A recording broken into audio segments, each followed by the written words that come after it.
battlefield of the Great War.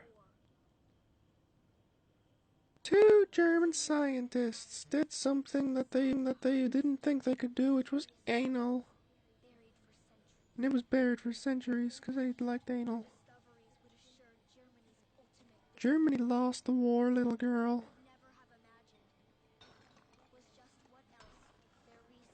Ooh. He's gonna get his face ripped off because he's a prick and he's German. All Germans are pricks. They're not. They're lovely people. So hello everyone, it's Booby2 here and welcome back to Play the Game Central.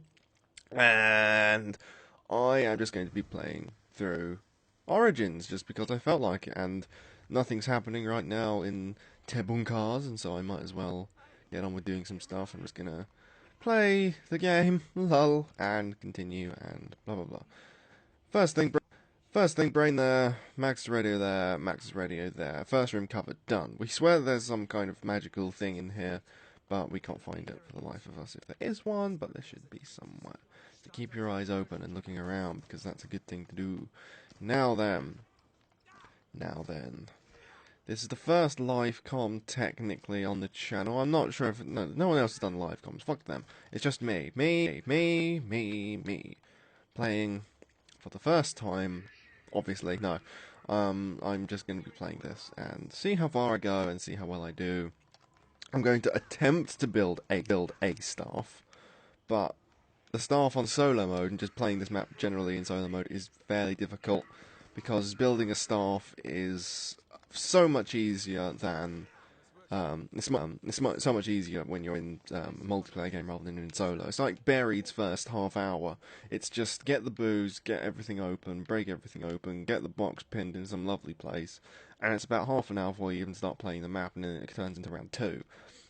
And this map doesn't start off like that, which is good, but it does kind of end like that, and it is kind of annoying, and I wish that they had some way of making it a little bit easier for people in solo mode, and also public games as well, but you can't really do much about that, because public games are going to be unbearable in this map, just because it requires a lot of cooperation, and that's something that strangers on the internet will not give each other, so public games are fucked for this map.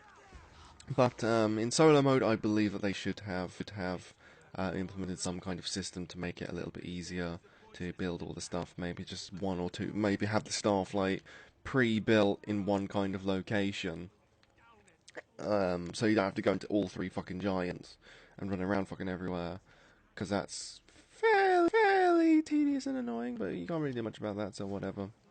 But it would have been nice if they changed it slightly for solo mode just to make it a little bit easier, and I don't know how they would do that, but if you guys have any ideas, do let me know in the comment section.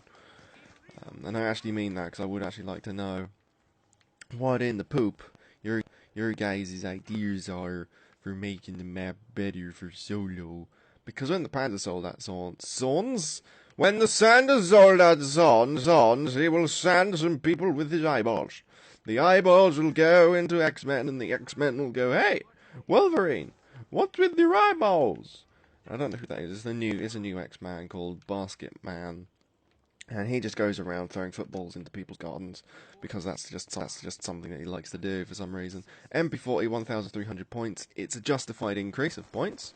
There are actually a few things which we haven't actually covered all that much, and that is like the price of weapons. That's 1,300 now instead of just the usual 1,000, which was kind of cheap. I mean, look at the ammo. It's like 32 to 192, and that is like 220 bullets or something like that, and that is an almighty amount of bullets for 1,000 points. I mean, you only have to kill 10 zombies, and you can do that in about 4 shots in like mid-round stuff. But that's an increase. Also, the B-23R is, I think, 750 points now. It used to be 900 in Mob of the Dead, but I think they took it down again a little bit.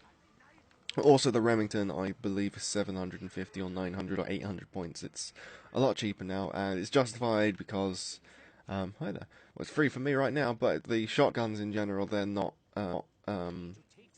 it's difficult to balance shotguns, just because because obviously you don't get like any points from them. It's very difficult to get points. I mean, look at this.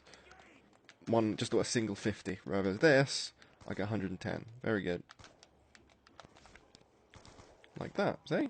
And so shotguns obviously should be a little bit cheaper, but if you make them too cheap, then they're too powerful, and there's not enough drawbacks. And I don't know. They've made a good decision with pricing in this map. I mean, how about this point?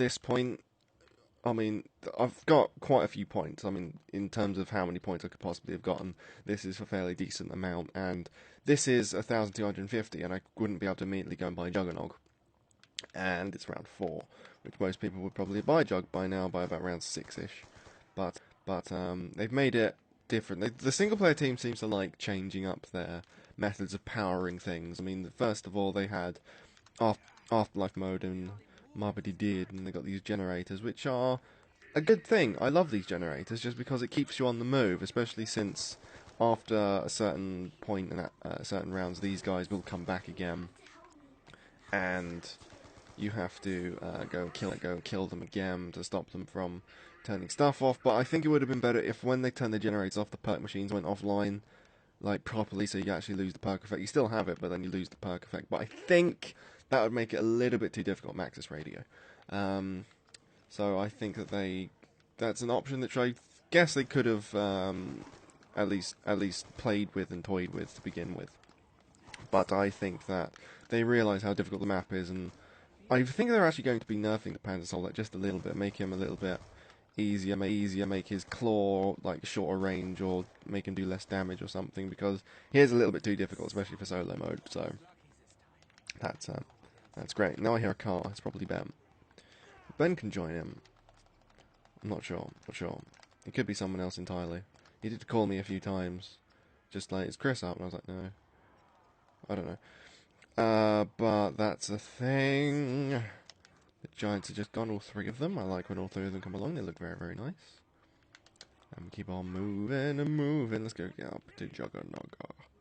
And also they have the 5-7 on the wall in this room, and also in the ice tunnel, I think. I think those are the only 2 spawns. And it's weird seeing that on the wall. It doesn't seem to fit very well, but can't do much about that, so whatever. Dig sides. I'm also going to try and get the golden shovel and try and do some sexy things while playing this. So, also zombie blood, perfect for generator powering. The zombies don't even go for it, they just stand there like clueless little puppies. Oh, look at little puppy, want a little bone, here's a bone for you, here's another bone for you, oh, he's lost his head, too many bones, bone overload. Bone overload. That's something to call a sex addict. I'm a sex addict, also known as bone overload disease.